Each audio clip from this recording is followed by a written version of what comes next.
Hi there. Welcome to Meet the Press Now. I'm Ryan Nobles in Washington, where it is tax day, and the Trump administration is trying to shift the narrative back to its affordability agenda, even as the war with Iran drags on, pushing prices higher for consumers. White House officials today touting the tax savings from the president's big, beautiful bill, as the president once again projects optimism that the war is almost over. Well, you keep saying was. Is this war over? I think it's close to over, yeah. I mean, I view it as very close to over. You know what? If I pulled up stakes right now, it would take them 20 years to rebuild that country. And we're not finished. We'll see what happens. I think they want to make a deal very badly. The president also backtracking on his recent comments that energy prices could go up heading into the midterms, now saying he expects that gas prices will be lower come November. Treasury Secretary Bessent echoing that optimism from the White House podium today. So when are we really going to get $3 a gallon gas? Well, I think that's going to be the up to how the negotiations go. President Trump said this morning that he thinks we're nearing the end. The U.S. kept their side on the ceasefire. We've stopped firing.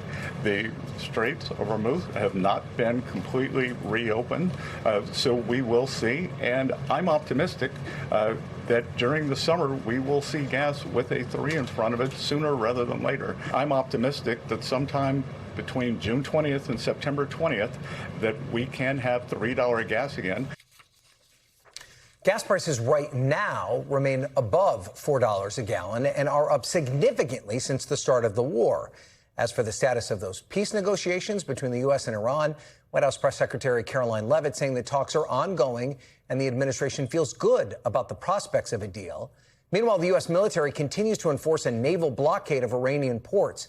The Pentagon saying that 9 vessels were turned around in the first 48 hours of the blockade and that no ships made it past U.S. forces.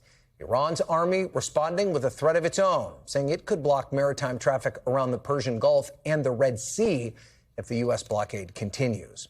Now, this all comes as new polling showing the war increasingly becoming a political liability for the president, with 60% of Americans saying they disapprove of the U.S. military's strikes on Iran. 51% say the war with Iran has not been worth it. That's compared to just 24% who say the war has been worthwhile. As for the economic impact, 63% of Americans say they think that gas prices will only get worse over the next year because of the war, and 54% saying the war has had a negative impact on their personal financial situation. And this is pretty remarkable. Virtually no one saying that it's had a positive impact. Joining me now from the White House is NBC's Kelly O'Donnell, and NBC News chief international correspondent Keir Simmons is in Saudi Arabia. So, Kelly, let's start with you. It feels as though we've been talking about these potential talks, the outcome of these talks for weeks now with no discernible progress. What can we make of this latest round, especially considering that the ceasefire is now set to expire in just 6 days? Well, Ryan, I think that's a pressure point. The ceasefire expiration is one of the things that is causing some of that urgency, where the administration is saying they're open to having talks again within a matter of days, and yet no talks are scheduled. That is also notable. The kind of positive tone that we're hearing from the president, from the Treasury Secretary, seems to be a willing it into being more than having specific facts that are able to tell us where things stand. It is true that the ceasefire has held. There is still great conflict about how the Strait of Hormuz will return to the kind of traffic that it was able to support prior to this hostile conflict with Iran. So there is a sense that that ceasefire deadline is one pressure point. The desire to reopen conversations, they went for about 21 hours in Pakistan the other day.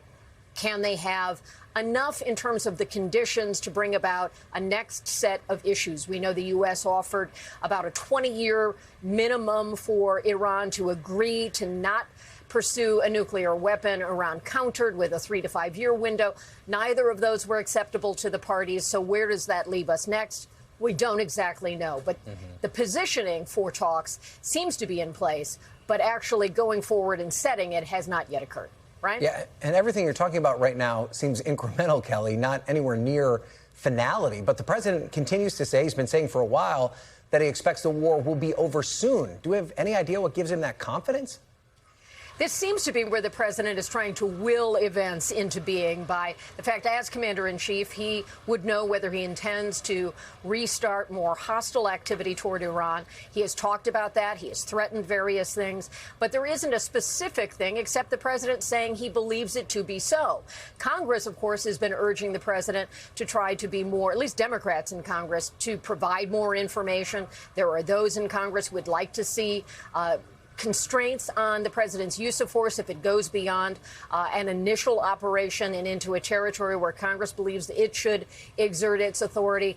So there are pressure points, and the economic numbers that you talked about with gas prices and so forth, that's another point. So there are pressure areas, but what will move the ball considerably is still to be determined, right? And of course, the president is supposed to head to China next month. He's already delayed this trip once. But it comes as U.S. intel is suggesting that Beijing could send Iran air defense weaponry. Is the president at all concerned about the optics of this trip, given everything at stake here? Well, publicly, he is not. He's been asked about that. The White House has been asked about it. Clearly, the ties, longstanding ties between China and Iran are well known. The president indicating that he has communicated with President Xi of China, saying not to be supportive of Iran, not to send new weapon systems or other kinds of aid. The president saying that he takes President Xi at his word that he will not do that, despite the fact that there is intelligence to suggest that China has aided and would aid Iran. That makes for a very complicated visit to China. The president clearly wants to go. China is always a complex adversary and economic counterweight in the world, and their presence certainly in line with a country the U.S. is fighting, Iran, makes that much more difficult. The president wants to make this visit. Can conditions make that so, and will China cooperate? All right, let's get the view from the region. Kelly, thank you so much for that. Kier, we'll go to you now in Saudi Arabia. Pakistan's prime minister is where you are in Saudi Arabia now. What do we know about those meetings? Is there any confidence that Pakistan could actually broker a deal between the U.S. and Iran? I think it's an indication, and you heard Kelly setting out this is the view from Washington there.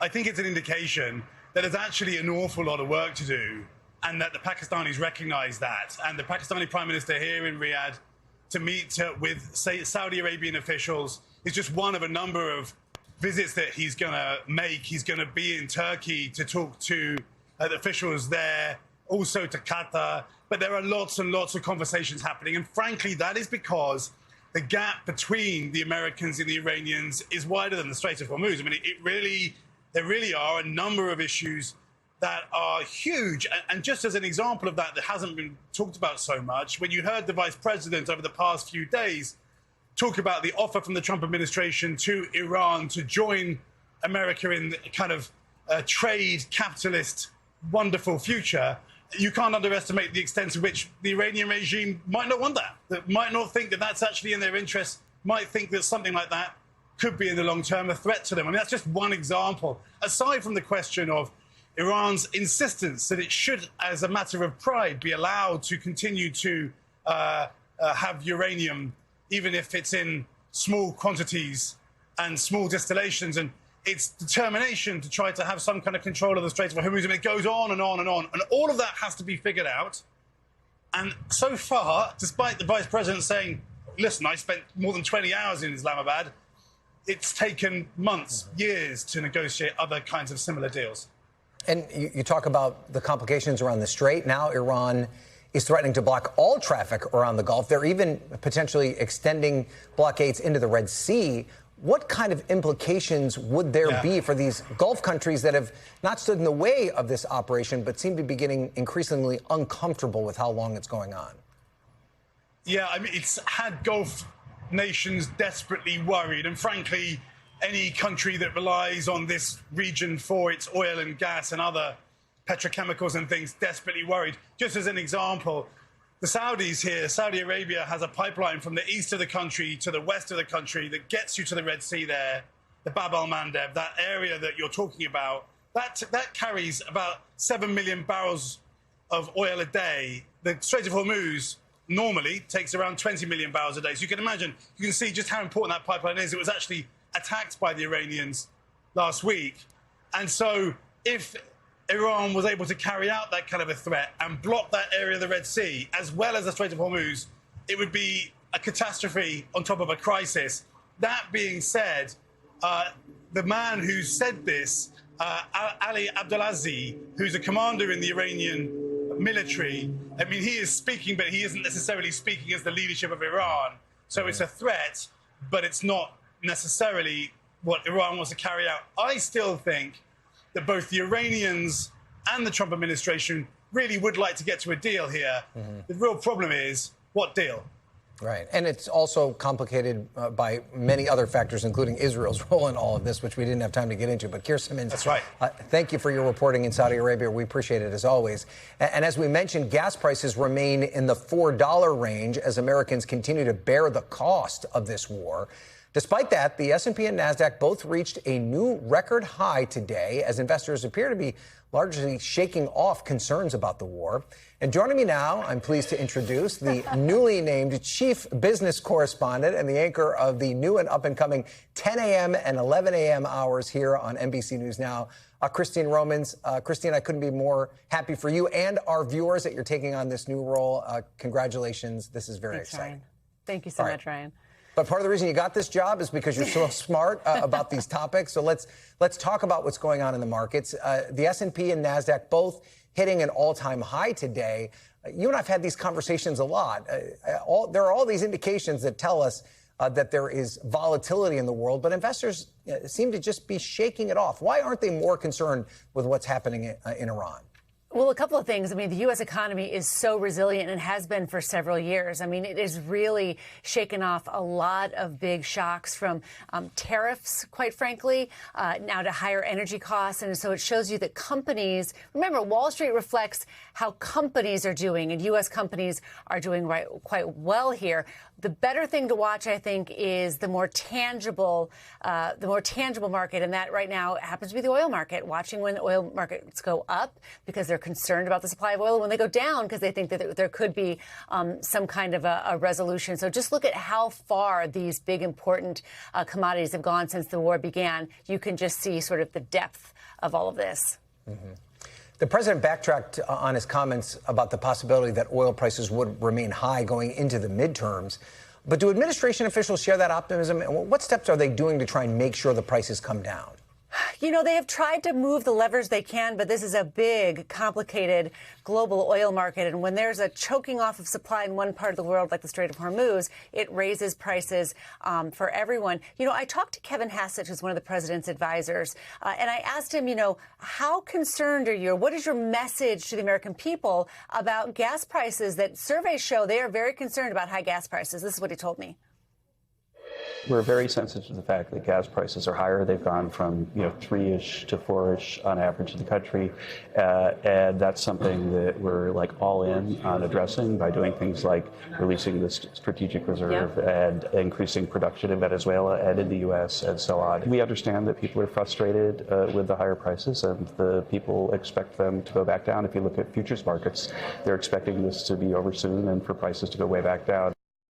I mean, the message today we heard from Scott Bessent, the Treasury Secretary, as well, is that prices will go back, into the $3 range sometime this summer. So they're trying to project optimism that oil prices and gas prices will come down. And they also keep talking about things in the tax code, the other things that they're doing that they say are putting money in people's pockets. So trying to sort of tell that story. Let's turn now to the controversy around the Federal Reserve. NBC's Julie Tsirkin spoke to Senator Thom Tillis. He currently has a hold on Kevin Warsh's confirmation process. He would be the new Fed chairman once Jerome Powell exits the stage. Listen to what Tillis told Julie. I'm not going to support movement out of the committee. I don't think that there's any path outside of my vote. I doubt any Democrats will be voting for him. Kevin's a perfect candidate, and that's why it's so frustrating that somebody in DOJ in February decided that they were going to maybe garner favor from somebody in the White House by trying to invoke a criminal investigation against Jerome Powell for 2 minutes of testimony in a banking hearing where 7 Republican members have all publicly said no crime was committed, including the chair of the banking committee. Now, some people can say, okay, Tom, you made your point. Jay Powell's term expires as chair in May, so why not go ahead and fill it? Because I don't want to reward bad behavior. So this comes as President Trump is now threatening to fire the Fed Chair Jerome Powell. What kind of upheaval could this cause at the central bank? I mean, what a political firestorm. This has been remarkable to watch here. The President of the United States publicly feuding with the head of the Federal Reserve, the chairman of the Federal Reserve, and the person who's been, named to maybe have that job when Jay Powell is done with his term, held up because of the behavior of the Department of Justice with a probe that some senators think is this has just been remarkable. This has been great upheaval. And what's interesting to me is that the Fed chief has really doubled down on the integrity of the Fed, the independence of the Fed, and trying to just navigate through what has been all of this noise around. We've got a Fed meeting coming up, in just a couple of weeks here. The last Fed chief as chair, we think of for Jerome Powell, with all this noise still swirling around. I've never seen a transition at the Fed like it before. It has been really remarkable. And it's not over yet. Christine Romans. It's not over. Thanks again. Congrats on your new assignment and your new show. We'll be watching. Coming up, we'll have more of NBC's exclusive interview with Republican Senator Thom Tillis as he speaks out on the state of Republican politics, the war with Iran, and who he says is giving President Trump bad advice. But first, the Swalwell scandal reverberates through Washington and beyond as another criminal investigation is launched into action. Democrats race to distance themselves from the disgraced former congressman. A top House Democrat from California responds. Next, you're watching Meet the Press Now.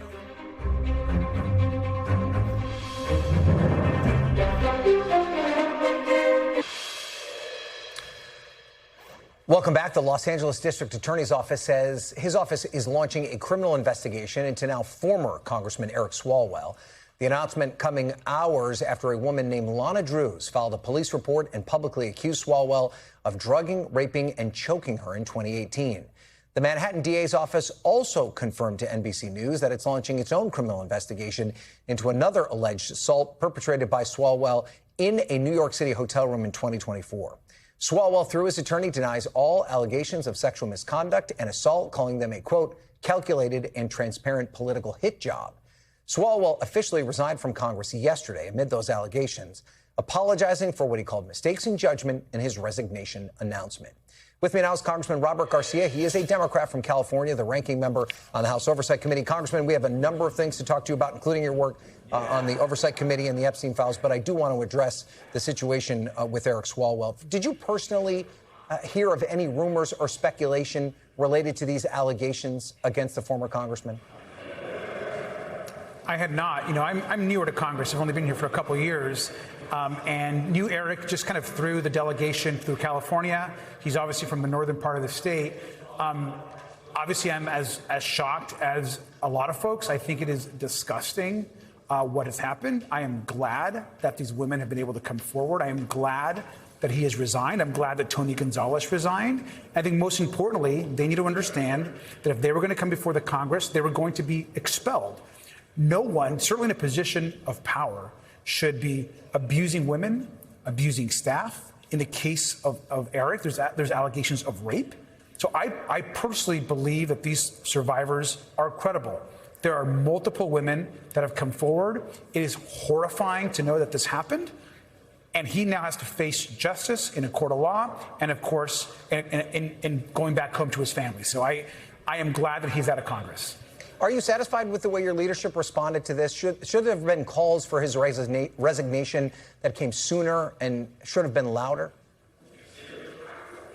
Well, I think most of us from California called on him to drop out of the governor's race immediately and soon after to drop out of the race entirely. And so, no, I think the leadership has been pretty strong. I think they were very clear that he should exit the governor's race. And I think soon after that, I think you heard a chorus of folks from Congress say that he should resign. And so I'm glad that happened. And I think that he also understood that if he didn't resign, we were going to vote to expel him. And that, I believe, would include every member of the California delegation. And there's obviously now a conversation that's happening beyond just Congressman Swalwell, just beyond Tony Gonzalez. And your fellow colleague, Debbie Dingell, was on our show yesterday. We asked her if the Swalwell saga was a reckoning, and I want you to hear what she had to say. But it's a day of reckoning. I don't know. I've been living through a lot of things. I'm not old, but I'm seasoned. I have many of my own stories where you would never have dared come forward, and even when I asked for help, was told deal with it or leave. We're not there anymore. You don't have to do that, but we still have not gone as far as we want, and bad behavior will still continue. I'm interested in your take on this, Congressman, because you've been so outspoken, particularly as it relates to the Epstein files, about protecting survivors, giving people an opportunity to come forward and address this kind of behavior. Is there a problem on Capitol Hill? And do you and your fellow colleagues need to do more to give potential accusers the opportunity to come forward and seek justice if they're being abused? There is zero room in Capitol Hill or in government for anyone that abuses their power, and certainly anyone that abuses either subordinates or that abuses anyone by using their own power. And I think that what has to be very clear. Look, I am a sophomore member of Congress, and I've been clear from day one that anyone that is abusing anyone, those folks should be held accountable, should not be in Congress. The Ethics Committee is there to do this work, and staff members on the Hill should feel empowered at this moment. Any staff member who feels that they have been wronged, they should feel empowered to report that, to go to the Ethics Committee and ensure that there is a system where they are supported and where those allegations can actually be vetted through. The other thing that's really critical is, I think, especially as Democrats and as someone that's led on the Epstein investigation, is we have to support survivors. And when someone comes forward, it is incredibly courageous. And look, yes, people have an opportunity to, and should have the opportunity to, if there's an allegation, to take that allegation to court or to the committee. But those survivors have to always be protected. And women who are coming forward need to be heard. And so if anybody is on Capitol Hill and feel that they have been somehow abused or wrong, they should report that and they should be supported. Okay. Let's move on now to your work as it relates to the Epstein investigation. Where would you describe the status of where things stand right now? How much longer do you think this could potentially continue? And are you at all frustrated that it hasn't led to more prosecutions and investigations from a legal perspective beyond what you're doing on Capitol Hill? The Epstein investigation is going to last as long and take as long as the DOJ wants, because at the end of the day, they have control over releasing all the files. We could actually move forward if the DOJ began prosecutions, if the DOJ actually released the 50% of the files that they still have in their possession. And I want to remind folks that the DOJ, under their own admission, have only released 50%. And yet they say that it's over and that they're not releasing any more and that they've been responsive to the transparency law and the subpoena. That is just not correct. They right now have to release the rest of the files. And until they release all the files, and until there is actually prosecutions and that we can actually finish this investigation, we're going to push every single day to support these survivors and these brave women. It is unbelievable that the president continues to call this investigation a hoax. I mean, you heard his own wife, the First Lady. She came out and wants there to be additional hearings. She came out and acknowledged that this investigation is not a hoax. So it's time for Pam Bondi to testify, and it's time for Todd Blanche to release the rest of the files. All right, we'll talk about Bondi in a second, but let's go back to the First Lady. She obviously made a statement that no one really saw coming, and also suggested that it was time for the survivors to speak in a public hearing. Is that something you're open to? Did it surprise you that she asked for that? And you've been in contact with many of these survivors and accusers before. Is this something they even want? So, look, I think first, anytime you have a survivor testify or give testimony, that has to be up to them.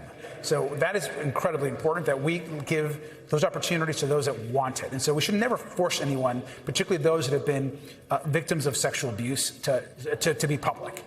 The second thing, and more importantly, is survivors were clear and we've been clear. If the First Lady really wants to help, then she should turn to her husband and ask him to release the rest of the Epstein files to the Congress and to the public. If the First Lady really wants to help, she should encourage her husband to call on Pam Bondi to come and testify, or to have Todd Blanche not say that this investigation is a hoax. So there's a lot that the First Lady can do. And clearly she believes that there's actually merit to this investigation, or she wouldn't have come out in the way that she did at the White House. Yeah. We need the rest of the files. We need there to be action, and that's where she can actually help. All right, let's get back to Bondi now. The former Attorney General was scheduled to come appear before your committee under subpoena. She obviously is no longer in that job. The Justice Department says because she's no longer Attorney General that the subpoena doesn't apply to her. Obviously, you don't believe that. But the question is, are there enough Republicans on the panel that believe that she should still come forward? And do you expect her to sit and answer questions in front of your committee anytime soon? Well, first, we do expect her to come forward because that is the subpoena. That's the law. She has to do so. And what we have said is if she continues to evade us, we are going to be filing contempt charges against her. This is blatant contempt of Congress. There's a subpoena. It doesn't matter if she's the Attorney General or not. It is for Pam Bondi. And so we need to ensure that she comes forward and answers questions from the committee. And she, of course, has been the one, in our opinion, has been leading this White House cover-up. She's the one that said the files were on her desk. She is the one that wouldn't actually meet with the survivors or not even turn around and acknowledge them during hearings. And so I think there is no question that the American public wants her to testify. The survivors have been public. They've put out statements. They want her to testify. She needs to answer our questions. But do you feel that you'll get any support from Republicans to make that happen? Have they given you any indication about that? I do. I mean, I think that I think we're talking to folks right now. Obviously, I think that for folks like Representative Mace has been very clear that she thinks that Pam Bondi should testify. So we are going to try to build a bipartisan coalition and ensure that if she's not going to testify, that we hold her in contempt of Congress. Okay, Congressman Robert Garcia, we covered quite a bit. Thank you so much, sir. We appreciate it. Thank you. Up next, church versus state. The president doubles down on his feud with the Pope and shares another AI-generated image of himself, this time being embraced by Jesus Christ. Keep it here on Meet the Press Now.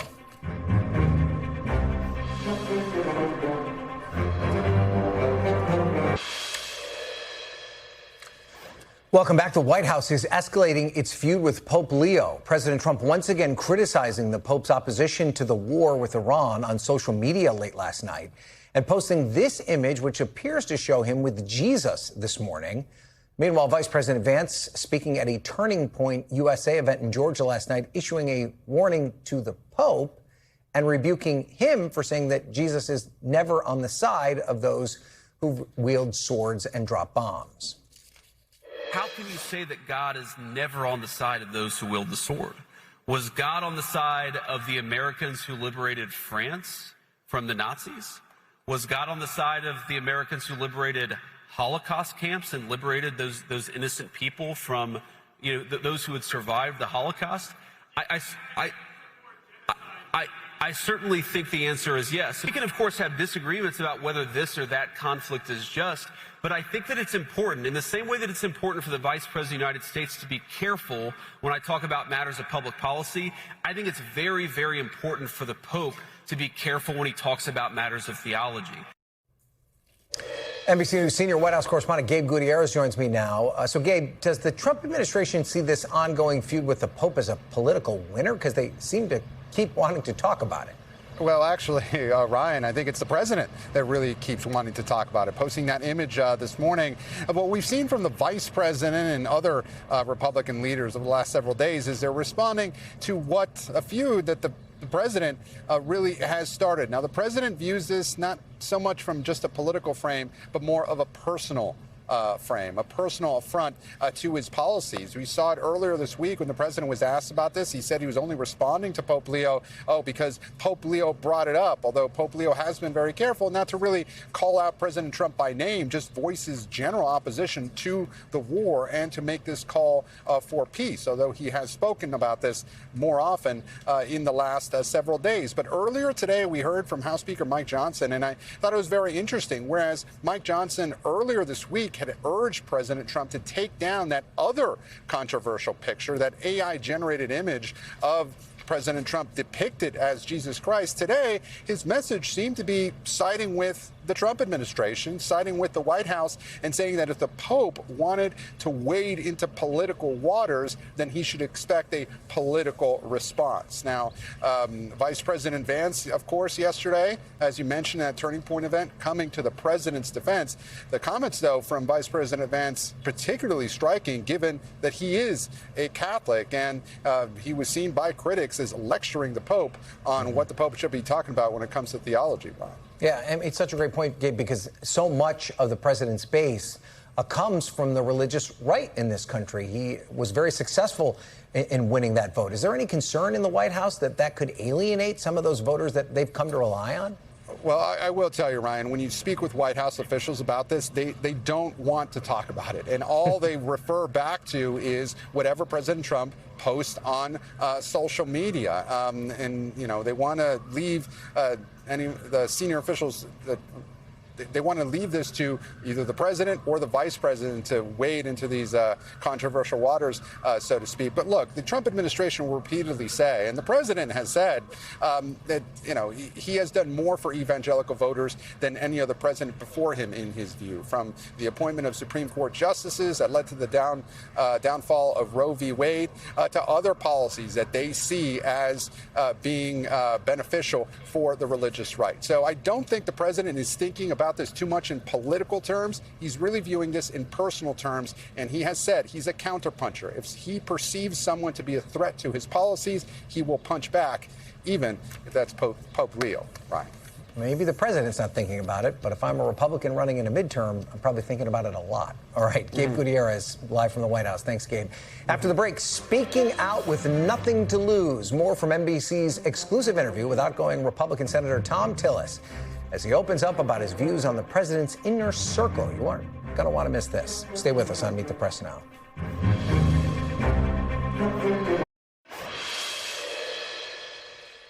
Welcome back. This afternoon, the Senate once again rejected a war powers resolution that would have blocked U.S. military operations in Iran until Congress explicitly approves it. But some Republican senators have signaled they are becoming frustrated with the lack of details from the White House on the war's objectives. Yesterday, my colleague Julie Tsirkin sat down for a wide-ranging interview with one of those lawmakers, retiring North Carolina Senator Thom Tillis. Here's a bit of their conversation on Iran. We're coming up on the 45-day mark. 60 days is important with respect to the war powers resolution. And I'm not quite clear what the strategic objectives are. And so as we get closer to the 60-day mark, they may request a 30-day extension, as long as that's accompanied with a lot of details that I haven't seen to this point and intentionally did not get into. It's going to be difficult to get my support. If the president and the White House can't articulate to U.S. senators what the goals of their war is 45 days in, how do you expect your constituents to know why we're currently in Iran and why their gas prices are jumping 38%? Well, they would have to be psychics, right? I mean, they would have to possess information that hasn't been shared publicly. And I think that we have to have that information to sustain it going forward. Joining me now on set is NBC News Capitol Hill correspondent Julie Tsirkin. Julie, with his pending retirement, Tillis has really become one of the most outspoken people, outspoken Republicans, we should say, against Trump administration policy. You pressed him on that. I want to play a little bit of your interview, and then we'll get your reaction on the other side. Take a listen. I want to ask you about the bad advice thing, because you've been getting a lot of credit for being outspoken, for telling it like it is. Obviously, you've been doing this during the president's first term. I've covered you then. But you've certainly felt a little bit more free now. Is that fair to say? Yeah, it's like people say you're really speaking, a lot more openly. And I say the same thing. I'm going to say it again here. No shit, Sherlock. I don't have to think about the words that I use anymore, right? Okay. If I were running for re-election, I'd probably use a few different words, try to communicate the same thing like I did in Trump 1. Right. But I just don't have to deal with that filter. And I hate overhead. I'm a low overhead kind of guy, and I've just taken that overhead off the table. People shouldn't view me as being critical and circular firing squad. They should view me as somebody that is trying to optimize our chances in November and in the future, because I have a vested interest in that. Is it difficult to be an elected statewide Republican in the era of Trump? Well, it depends on the state. I mean, if you're in a purple state, yeah, because you always have to build a coalition. If you cast an extreme tone, or if you're running as an extreme candidate, you're likely not going to win an election statewide in North Carolina, regardless of which party you are. Can I just run through a few people around the president, and you can tell me if they've been giving him bad or good advice? Stephen Miller. bad advice. Tulsi Gabbard, good advice, bad advice? Gabbard is kind of like no advice. I mean, honestly, I just haven't seen her around. What about the Vice President, J.D. Vance? Good advice, bad advice? I don't know. It's harder for me to judge exactly what role J.D.'s playing in advising the president. Pete Hegseth. Trending bad advice. The United States is not a warmonger. We go in and try and end wars. We try not to start them, right? And I thought that that's just an example of where he gets caught up on the war thing and him being the top warrior. What was your reaction when you saw the president's post, multiple of them calling for the annihilation of Iranians? Actually, I didn't even get a chance to react. I got a flood of text from people that were very concerned. And your constituents? I immediately, everything from constituents to friends to family members, just people going, what's going on? Because, that was pretty profound. He said he doesn't regret it because it got the Iranians to the table. Well, that's what I mean. But that proves the point. That I don't think that he had any intention of destroying civilization. I think there were a variety of reasons why that would never happen of Iran.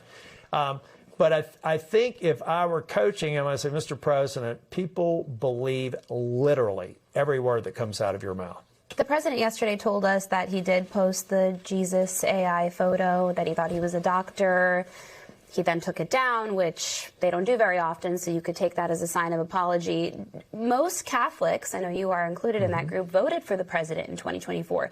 Do you worry that the president, with his post, his comments against the Pope, could erode that support for Republicans? I worry less about the post. I think he took it down, and I think that's an acknowledgement that it was probably something that should have never been posted. I'll take at face value his confusion with it being a doctor. You believe him? Like I said, I'll take it at face value. I think that you don't engage the Pope as a head of state, particularly the most powerful head of state in the world. Do you think the president should apologize? I'll leave it to the president to decide to apologize. I, for one, think apology is an underused art in politics. I think it's actually something that's very, very invigorating when you get used to it. When you're wrong, or if you made a mistake, or maybe it was just a misconception, just get past it. Move on. This president has done so many positive things that I want to focus on. We have a very tight lane to swim in between now and November. We have to be pitch perfect. We have to execute. We have to think only, in my opinion, about the priorities of the members of the U.S. Senate who are up for re-election and the priorities that will get them re-elected. Everything else is noise, and everything else is a threat to good execution. Will you ever return to politics? No. Why? Well, I've decided, in the U.S. Senate, there's really not much else to go. And whether it's governor or president, it requires a security detail. And I never want a job that requires a security detail. Because you're low maintenance. And I like my privacy. He doesn't like overhead. Julie, it is interesting. And, we've all witnessed this kind of unshackled Thom Tillis. And I give him credit for admitting that there has been a change. But even despite being unshackled to a certain degree, he still stops short of direct criticism of President Trump. Blames it on his advisors, which you artfully got him to do there. Did you view that as a theme of the interview? Was there always a way for him to kind of squirrel around the idea of ever saying, well, actually, Donald Trump screwed this up? It was absolutely a theme of the interview. And we sat down for 50 minutes and we talked about pretty much every topic you can think of. And you heard so much of it there in that cut of the interview. But every opportunity that he had to blame the chief executive, who is the president, who, by the way, is the head of this populist movement that Tillis was talking about, makes it so hard to be a Republican in nowadays, who is, of course, in charge of picking the people around him, right? It is the president who nominates, who gives him advice. And so far, it's just Kristi Noem and Pam Bondi that he decided to cut loose. So absolutely was the theme of the interview. I even asked him about something that Tillis continuously says is a red line when it comes to the president's nominees, and that is their stance on January 6th. Take a listen to what he told me. You've told me that your red line essentially for whoever replaces Pam Bondi is that they have never expressed support for January 6th rioters, have never expressed support for the people who were jailed. Why is that your red line? because of I was here on January the 6th. So I think it's really rich for everybody who watched it on TV to tell me what happened on January the 6th. President Trump calls them peaceful protesters. So how come it's not disqualifying for him? Because President Trump got elected by a majority of the American people. Did you vote for him? I voted for him. But that's your red line. How do you square that? Because he's not actually seeking confirmation in my capacity as a U.S. Senator. So that's simple. That simple. I don't know if it's that simple, but you know what Tillis did admit to me, Ryan, which I found a little bit surprising? He still says he has a dialogue with the president. So that's why he wasn't willing to throw him under the bus just yet. Okay. Julie Tsirkin, terrific work. And you can see more of Julie's interview on our website, NBCnews.com. Julie, thanks so much. Still to come, the White House looks to use today's tax filing deadline to shift the public's focus from its fight against Iran to its fight over affordability. Our panel is next. You're watching Meet the Press Now.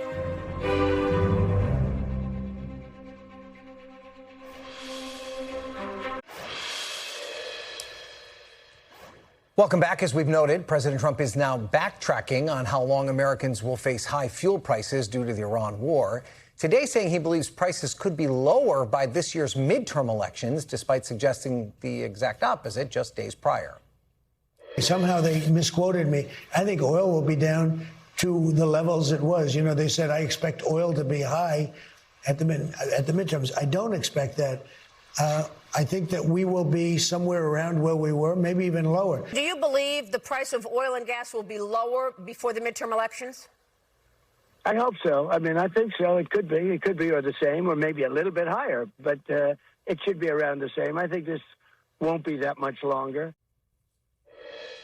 Misquoted in the interview with the same exact person. Okay, joining me now on our panel, Kate Santelise, congressional reporter for Axios, Amisha Cross, the Democratic strategist and former Obama campaign advisor, and former Republican Congressman Carlos Curbelo. He's also an NBC News contributor. So, Kate, let's start with you. We see the president backtracking on this suggestion about gas prices. He at one point said it could even be higher around the midterms. I mean, you're talking to these House Republicans every day. The president doesn't seem to be all that concerned about future elections, but affordability continues to be one of the biggest issues that voters talk about. How nervous are House Republicans in particular about this message that they've got to sell to their voters? Yeah, I mean, that's exactly right. For Republicans who want to run on the economy in 2026, dealing with high gas prices is not a good message going into their elections. And I do think that over the last couple of weeks, we've seen the political calculus change here a bit for Republicans. That comes from some of Trump's rhetoric and then also the economic costs of this war.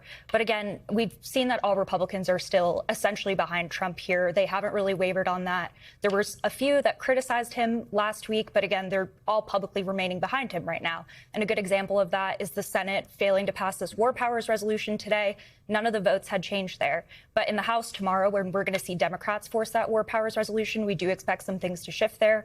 We know that the 4 Democrats who had voted to oppose this resolution last time, they're going to support it this time. And then we've heard that Democrats have been working behind the scenes to rally a few more Republicans. Representative Nancy Mace, for example, she's signaled openness to supporting this, which is notable. But again, the longer that this drags on, the closer to the midterms that we're dealing with high gas prices, it's going to be difficult for Republicans to continue to maintain this position of 100% support. Yeah, I mean, Kate brings up a great point, Carlos. You understand this. You've been in front of voters. It's one thing to talk about all these machinations behind the scenes about a war powers resolution and what you're doing to stand up to the president or support the president. At the end of the day, if I pull up to the gas pump and it's $4.50 a gallon, I need to take that out on somebody, right? And it might be my sitting member of Congress. That's right, Ryan. I think the lesson from the Biden administration is that voters, if they're feeling a financial squeeze, they don't really care why. They just want to express that frustration. And the only opportunity to do so politically is in November of this year, maybe in some primaries too. So, you know, back to Kate's point, what some of these Republicans are doing is they're doing the high wire act that is required of them in the area of Trump. Some of them have primaries coming up, so they do need to stay close to the president because any distance from the president means increased primary risk. They could face serious challenges and maybe lose. We've seen that happen to some people. And then after the primaries is when you're probably going to see some of those House Republicans pivoting as they try to save their seats and distance themselves a little bit from the president if his numbers remain so low. But yes, the economic environment is very difficult, despite the fact that, Wall Street seems to think that everything's wonderful. So there's that big disconnection right now. So, Amisha, what do Democrats do then? I don't know if you saw the poll we showed earlier in the broadcast that I think 1% of Americans think that the war has put them in a better financial position. Can they tie those two things together? Can they point to the war as hurting your pocketbook and make it an affordability issue? Absolutely. And they can do it because we've seen them do it before. During the Iraq and Afghanistan wars, we watched them do it then as well. What we know is that war costs money. And in this case, war costs billions of dollars a day. What we also know is that for the American public, they're asking for lower cost of health care. They're asking for, a lesser cost at the pump. They're asking for child care. They're asking for so many things that should come to the richest nation on earth that we are not seeing happening. And they're saying we just want to afford basic life. We're not asking for grandiose things, just basic life to be easier. The president ran on that. Many of the same people who are riding his coattails right now, in terms of conservatives who are also on the ballot in November, ran on some of the same things. This is falling apart, and there is no end in sight. What we know is that as the Strait of Hormuz continues to be blocked, more and more of these prices are going to go up. We saw that United Airlines, they were the first one out the gate talking about how get your tickets early because in the next 2 or 3 months, you're going to see double the cost of flights. We know that people are thinking about vacations. All of that is going to be upended because of what's going on with this White House. And it's not just the war, it's also his stance on tariffs. Yeah. Even though the Supreme Court shot it down, he won't let it go. Right. Everything this president has done has increased the cost of everyday life for Americans. And Carlos, I'm going to get back to a point you made earlier about the Biden administration. And part of the reason they were penalized in 2024, Democrats writ large, was this idea that things are better than you think they are. And if you sell the American people a bill of goods and they look at their grocery bill, they are not going to take that lightly. And I want to play a little bit of what Scott Besson said today in terms of the impact of the One Big Beautiful Bill and kind of the very specific promise he made to voters. Take a listen to this. The tax gains that you talked about through the One Big Beautiful Bill, is that going to offset the consternation from Americans, for lack of a better term, over the $4 gallon of gas? Well, again, as I said, no one's ever objected to more money in their pocket. So the Americans have more money. They can decide how they want to spend it. Is that this administration's message to American voters with higher gas prices that ahead of the midterms this year that it's worth the economic pain? Well, the message is the short-term volatility for long-term gain. Isn't that eerily similar to the message the Biden administration was trying to sell that just didn't work? Yeah, Ryan. And look, to be fair, the Republican tax cut bill does have some real benefit there for some American families. But at the end of the day, what's happening right now is that Republicans are in the position of having to explain to voters that things aren't that bad, that Wall Street's doing well. So even though they feel a squeeze at the gas pump, maybe still at the grocery store, depending on where you live, that things are okay. This is the strategy that the Biden administration, that Kamala Harris and others tried to use in 2024, and it failed. So Republicans really need to find another way to talk about the economy. And I also think they need to find a way to maybe get one or two other big things done in Congress, whether it's a transportation a highway bill or permitting reform. You think they can get that done before? Well, I mean, it will be tough, but if they're willing to work with Democrats, they might be able to get one of those two or both. But, Kate, let me bring you into this conversation, too, because, the Republicans worked so hard to pass that reconciliation package, the One Big Beautiful Bill. And then it feels like the White House doesn't even talk about it. Today is the first time they've done any sort of significant rollout around it. Are House Republicans frustrated by that? Because they're the ones that need people to know about these benefits, right? Yeah, that's exactly right. I mean, House Republicans have been begging Trump to talk about the One Big Beautiful Bill, that they rebranded the working families tax cut for months. There's been this huge push from GOP leadership to run on that bill, to run on the economy. But there is a lot of anxiety among House Republicans that it's really not enough. They need to do a little bit more on the affordability front, which is why there's this push to do another reconciliation bill. And like we just said, it was so difficult to get the One Big Beautiful Bill passed in the first place. And they're working on a tight timeline here before November. So it's not exactly clear how that's going to get done. And then at the same time, some of that anxiety comes from the fact that Trump has been occupied with overseas conflicts. Right. And Republicans are saying you need to start talking about affordability. It's time to start focusing on this, or we're afraid that we're going to lose the House. All right. About 15 seconds, Amisha, if you want to give the last word. Well, Trump is going to see the bleed here, there, and everywhere come November. But I would argue that the quote that you had about, short-term pain for long-term gain is more reminiscent of Trump around his tariff strategy than it is around anything Biden did. Because he said the exact same thing when he was pushing for tariffs, and people saw the prices go up. Okay, great conversation, guys. Amisha, Carlos, Kate. Kate's first time on the panel. Did a great job. Thank you for being here, Kate. And we're going to be back tomorrow with more Meet the Press Now. But as always, there's more news ahead on NBC News Now. Thanks for watching. Have a great day. We thank you for watching. And remember, stay updated on breaking news and top stories on the NBC News app or watch live on our YouTube channel.